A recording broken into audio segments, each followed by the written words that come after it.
Hey all, and welcome back to Sonic Chronicles. Tails and Eggman may be doing pretty well in basically the underground of Metropolis, but yeah, I don't think Sonic and Knuckles are having much trouble with commandeering that ship. At first I thought they were just trying to stop the bombardment possibilities in general, but taking over that ship is now a no-go, so Yes, and I have just this minute noticed the dead egg robo over on the right, and it looks so sad, that facial expression, seriously. I'm still alive! Please turn me off! Eggman loves that shit. All I need is some arms, I swear. I'm not Humpty Dumpty. Oh, God. Yeah. Eggman's still trying to come to terms with the fact that you can build a robot and have it be non-lethal. But what is that thing? I get you're having to basically make weapons piecemeal here, but aesthetic, man. You've got to think of the aesthetic. Well, we are kind of on a time limit here, aren't we? We don't... Sonic and Knuckles have taken control of this ship pretty much. We want to kind of, not waste our time painting it and getting a cool, look to it. I might get a bit pissed off if we waste our time with that. I guess, but I'm still going to find a reason to bitch anyway, because I'm all about that aesthetic.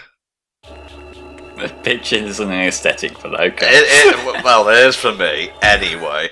What's on the agenda now, Flame, for Tails and Eggman and so on? What's the next goal, as it were? Well, once we've finished trying desperately hard to dodge these robots that are just loitered in the way, we've got this bit of a puzzle here coming on, which I briefly looked at last time, but this is our way to manoeuvre to the other parts of Metropolis that we haven't been to yet. Okay. It's a very basic switch puzzle. Follow the instructions kind of deal. Alright, I'm going to be the one to point this out. I get that there would be scavengers in Metropolis, because, it's as good a time as any. How the fuck did he get past all the robots? Maybe he disguised himself as a robot? Beep boop, beep boop, I want to kill humans. Yes, this is the puzzle. What I'm trying to do before I go into it is set myself up and have a character there, so that then I can literally just follow the instructions of what it says and then flick the switch, because otherwise this could become quite annoying. But again, it's all down to optimization, mate. You're doing the smart thing here. And you can tell whenever I do the smart thing in a game, it's usually because the guide recommended it. Well, that's smart as well. Oh god, we got a game of Simon Says. I can maybe remember 2 of these, but when you get to 5 digits, that's me. I'm done. And I think these are different each time, so it's not like you can just note down what they are and then go back through for a good run. I had to pay attention, which is hard for me. Well, it's the Sonic Heroes colours. Yeah! I don't think that's intentional. I think they're just picking basic colours, but we'll take what we can get. That's why we call them the primary colours gang, mate. Sonic, Tails and Knuckles. Exactly. I mean, to be honest, this bomb probably was intentional. Red, blue, yellow, it's Sonic, Knuckles and Tails. You look at any sort of game featuring any of them, and you basically, it's the primary colours gang, and it's always used everywhere. Bless. They might just really like Gen 1, you don't know. Yeah. I guess yeah. so. Yeah. Alright, we got more of these suckers here. Richie, I didn't get a chance to ask you last time. There was a Nocturnus called, Hastius or something along those lines. What sort of, soldier is that exactly? Bear with me a second, although if it's Nocturnus Hastius or anything like that, it'll be haste is in fast. Yeah. We'll see in a second, as soon as I can actually find anything on the Sonic Wiki here. Proceed with haste. So, Nocturne Hastatus. There you go. Which is, Hastatus derives from the singular form of the Latin word hastati, which refers to another class of infantry in the armies of the early Roman Republic. So it's basically all different types of infantry in early Rome. So actually, I'm going to open this up. to military of ancient Rome. Oh 'cause god, we're on going there, Wikipedia- lads. Buckle up. We're going there. So, basically, Hastati originally fought as spearmen, but were later used as swordsmen primarily. They were originally some of the poorest men in the Legion and could afford only modest equipment. So basically, they were your bog standard base soldiers. Nothing great. And so then, obviously, we had the Velites or Velites or whatever. They were your light infantry and skirmishers who were armed with a number of darts, each with a 30-inch wooden shaft the diameter of a finger. Shut up, Flame. Of course, you left it shaft. They also carried short thrusting swords, or gladi, for use in melee combat. They rarely wore armour as they were the youngest and poorest soldiers in the Legion. So basically, we're going to be going up in terms of the challenge. Well, not necessarily the challenge, but the standard of soldiers we go up, because you've got Nocturne Princeps, Nocturne Triarius, Nocturne Equites, Nocturne Praetorian, Nocturne Decurion, and Nocturne High Praetorian as we sort of go up. But I'll leave those until we actually do come across them, because otherwise I will be here forever! Optional character hype. Yep, we've encountered Omega here. He is completely missable, but like his role in this game, he is kind of a heavy attacker. I won't get much use of him, to my memory, but we've sort of got to save him from swarming robots first. Isn't it always the way? Alright, let's do this shit. Like, thankfully, these are pretty standard ones, so a bombardment should kind of deal with the worst of it. Yeah. Takes my pretty jewels that I'm throwing away instead of keeping for some reason. It's fine, she'll pick them up when they're done.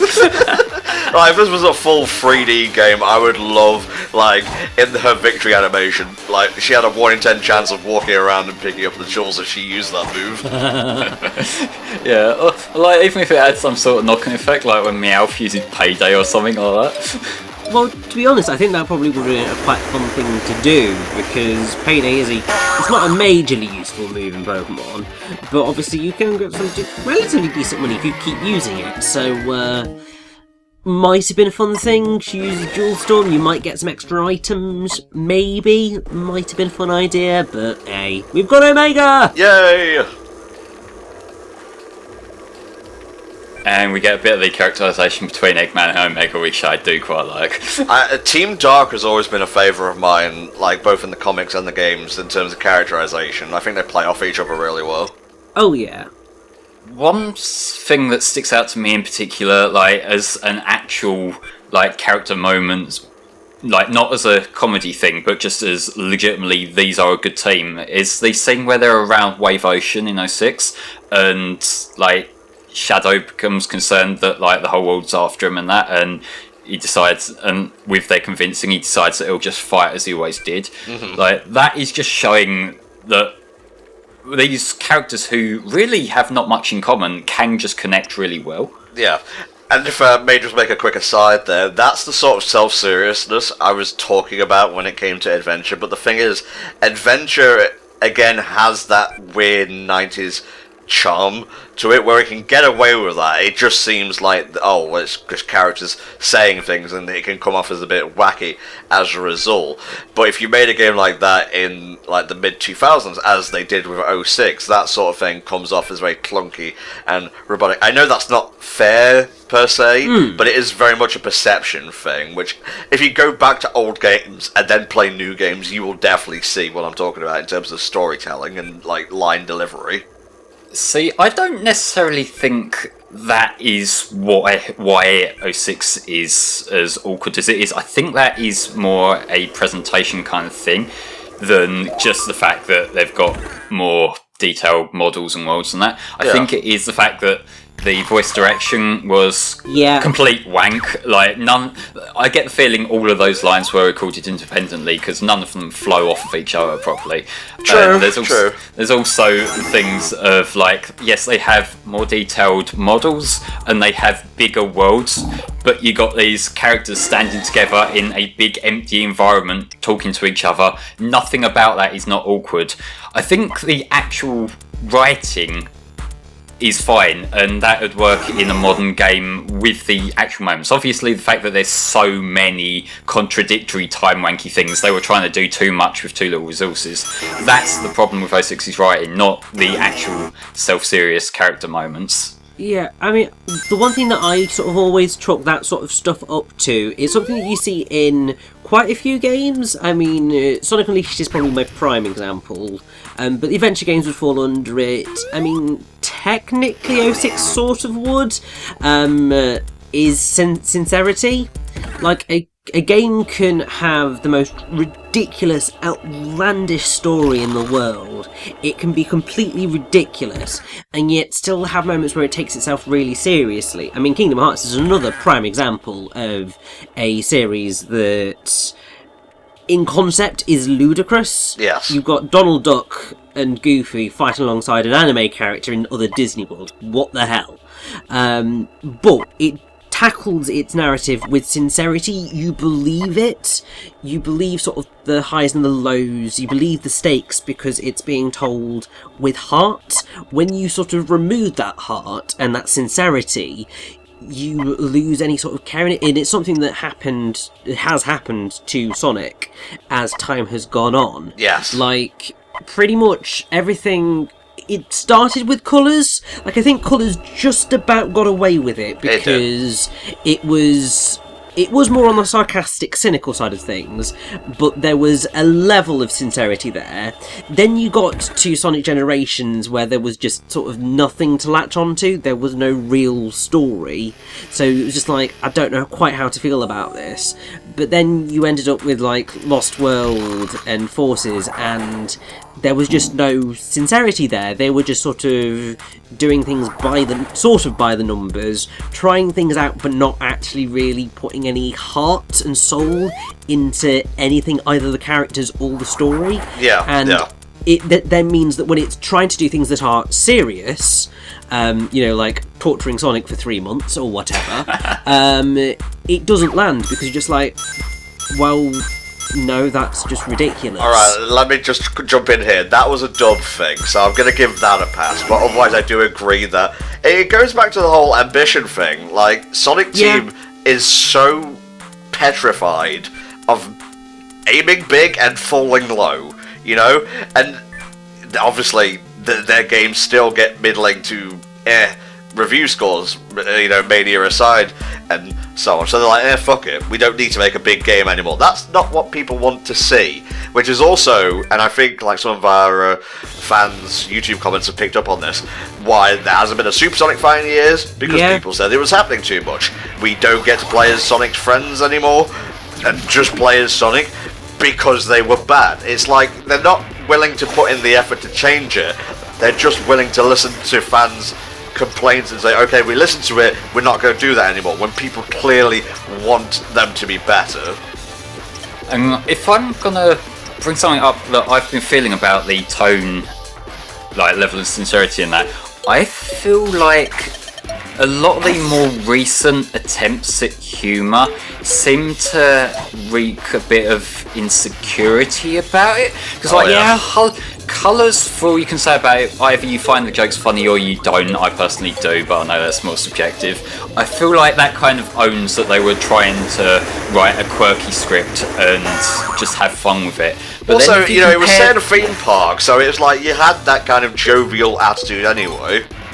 Yeah, but if you compare the similar kind of humour that they tried to use in Lost World's probably the best comparison there. Yeah. The similar kind of jokes, they even throw back to stuff like the Baldy McNosehair and whatnot. But the actual stakes there, and like, it just feels a lot less confident in what it was doing, and it feels more like it was just trying to use humour to take the edge off it, which didn't really work. And That's another thing what I mean about the writing as well. It seems to be playing it safer these days than what they used to do. And I kind of get the logic behind that, because if you think Sonic Team in the past, when they've aimed higher with complete misdirection, they have felt incredibly low, and I guess they're trying to dodge like having another 06 kind of thing. I suppose if you'd taken a more cynical approach, they're probably more content with getting 7s than 3s in terms of like review scores and whatnot. But you know, it does show a lack of confidence in the final products themselves, the fact that they want to mask it in this look guys, wink wink nudge nudge kind of approach. God almighty, don't even get me started on the Sonic Twitter. Like, once or twice is fine. Now they just don't take it seriously at all, and yeah, it's a cartoon fucking hedgehog. Like, have fun with it. I'm all for fun. I'm 30 years old, but I may understand, you know, the concept of a children's cartoon hedgehog being endearing and fun first and foremost. But I'm just asking for a bit of sincerity, as we've been talking about here. When everything is funny, nothing is serious. When everything is serious, nothing is funny. You need to find a middle ground for that. Otherwise, you are just modern Sonic Team, unfortunately. Yeah, basically. And how about these fucking censored Sonic Hex laser effects? Oh, Jesus. Well, at least that's that whole battalion out of the fucking... Oh, God. Well, at least that worked out, I suppose.